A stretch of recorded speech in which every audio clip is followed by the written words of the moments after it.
going to do is I'll kick it off.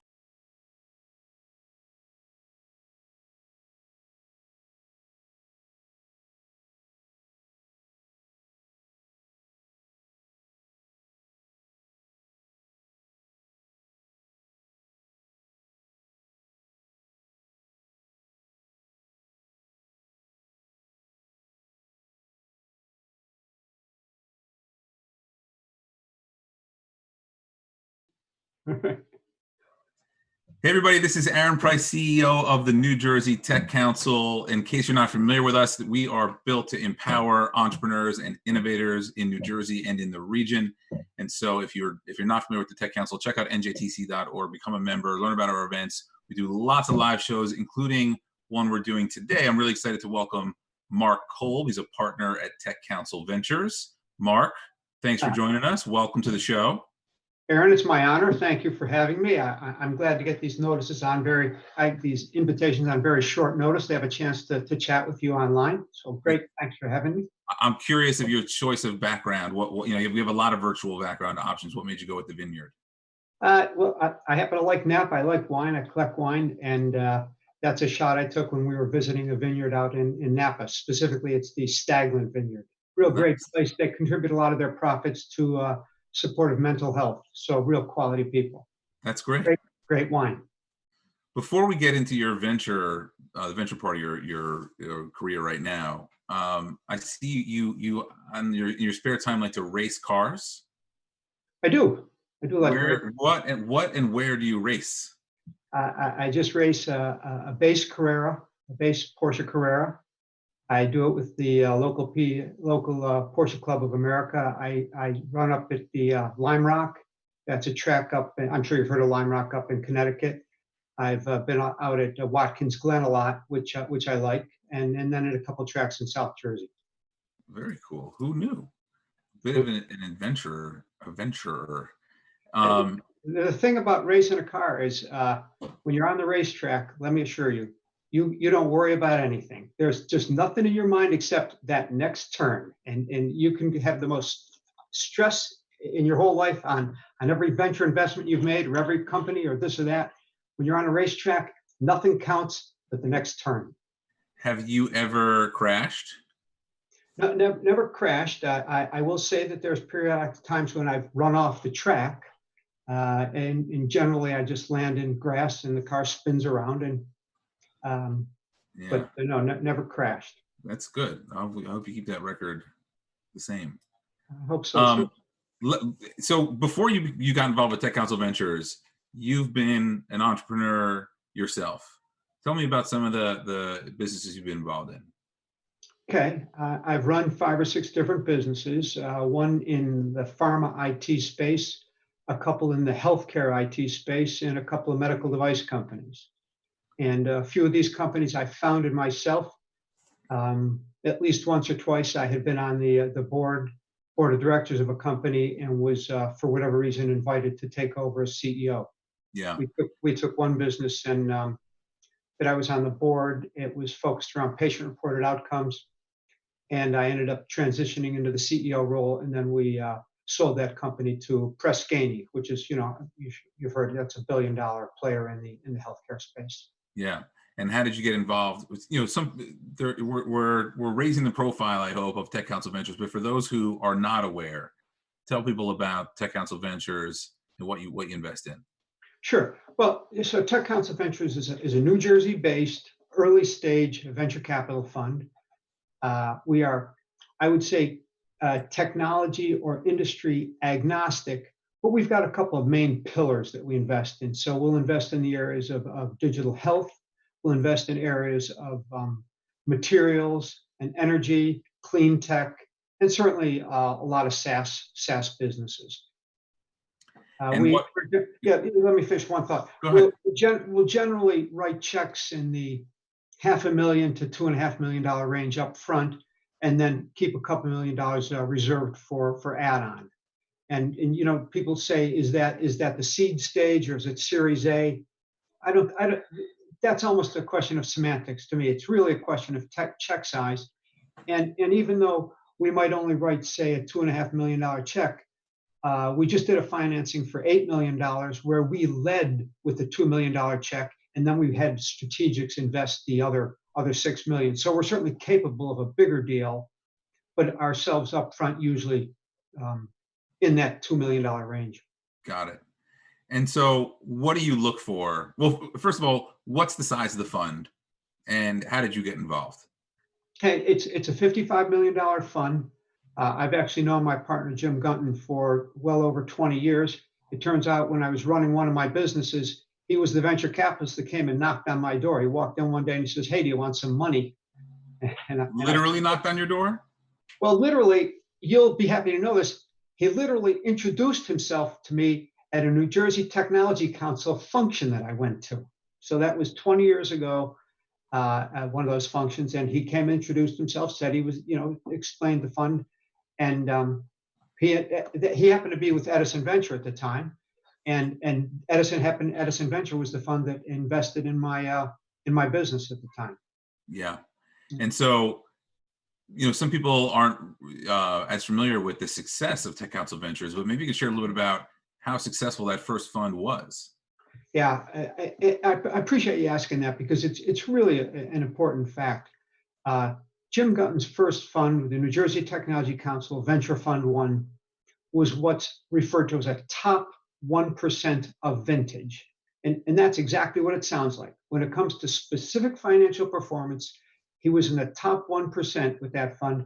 And as you know, they benchmark the performance of a venture fund against the vintage because a fund that starts in year 2000 is going to behave differently or perform differently than a fund that starts in 2005, for example. Yeah. So top 1%. And let me just finish. He was top 1%, number one, because he invested in great companies, and number two, because he killed himself to help make those companies successful. And I think that's really the mantra right now. And that's what I hear from my partners, Jim and Steve, at every time. We want to invest in companies. We want to invest in companies with great entrepreneurs and great businesses, but we want to invest in companies that we can really help through our networks, through our connections, through our experience. We want to help those companies succeed. I mean, we think of ourselves as partners with those entrepreneurs when we invest in them. The tagline, I believe, is networked capital, right? Yeah. Yeah. I mean, even getting involved with, obviously with myself in the Tech Council, it's highly differentiated to have a fund associated with a technology group. And I think it brings a really interesting and significant advantage to New Jersey that we've got this group that brings lots of content and inspiration, education to the community and connectivity right alongside funding where, as you know, I think that there's a real need for more funding in New Jersey. And I think it's such an amazing asset to have these entities aligned. Yeah, well, and that's exactly right. And from our standpoint, we want to be there to support any of your members. And if your members are looking for financing, certainly whether it's the New Jersey Jumpstart, which is really the angel group, or whether it's Tech Council Ventures, we'd be glad to, for be an organization that your members can look to. And correspondingly, we love the fact that you've got a vibrant and an engaged membership, because that's just good for our deal flow. And those are the smart entrepreneurs that we're hoping to be able to meet and invest in. Yeah, that's right. And with that in mind, I want to bring on Jasmine Hoffman, our head of experience, where the two of you shared in a show that we launched last week called the Startup Showdown. We had 3 entrepreneurs come in and pitch to several investors. How was that experience for you? Well, that was Jasmine. First of all, Jasmine did a terrific job.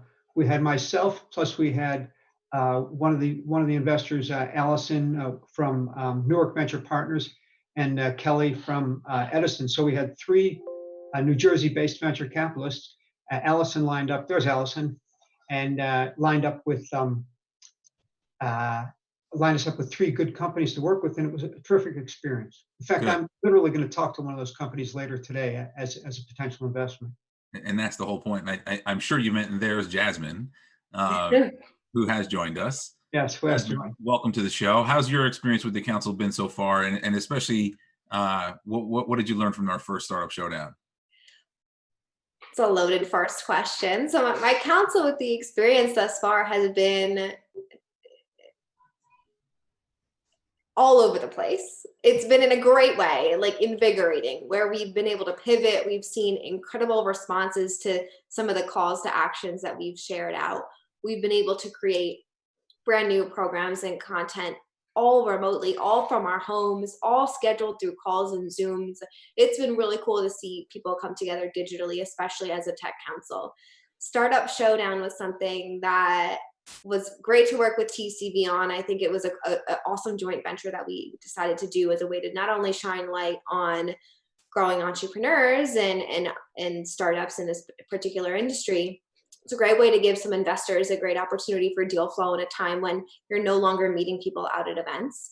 And it's been great for our entrepreneurial community that's tuning into these shows to learn the do's and don'ts, ins and outs of a successful pitch, and of, quite frankly, creating and cultivating relationships with the investment community. Yeah, I know you had a question for Mark that you were trying to get into the chat, but we didn't get a chance to address it. Maybe you want to bring that up now. Of course. So Mark, and this is a question I can't believe I haven't asked you yet, but Okay. to date, what is the best investment you've made? The best investment. Well, I've been doing angel investing my whole life. Well, I've been certainly the last 15 years. I've only been a member of Tech Council Ventures for the last 9 months. So that's a tough question to ask. I want. Maybe not based on return, but what idea got you the most excited in all the years of your investing?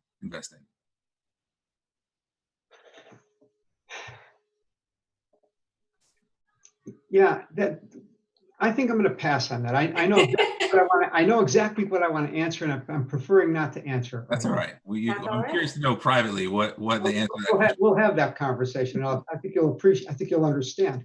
So we're going to wrap it up in a minute, but Mark, for entrepreneurs who are interested in getting to know you and Tech Council Ventures, one, practically, what's the best way to reach out? And two, what should they send? Right, getting your attention is difficult. So what should people share with you to get that first meeting? Well, certainly any sort of a one-page overview of the business is the simplest for us to get our hands around, and we're available by email right on the website. Even better, to be honest, is if they're connected with any of the entrepreneurs, if they're connected with the accountants or the law firms or some of the bankers in the area that they're working with, if we get an introduction through one of those people, that bubbles to the top pretty quickly because it's people we know and trust. But if they don't have that sort of an entree, then a straightforward email to me. I read every email I get. If somebody sends me in a one page or a deck, we take a look at it. So it's email's a great way to do it. And Jasmine, before you sign off, what's the best way for people to get involved with, and potentially pitch or participate on the next Startup Showdown?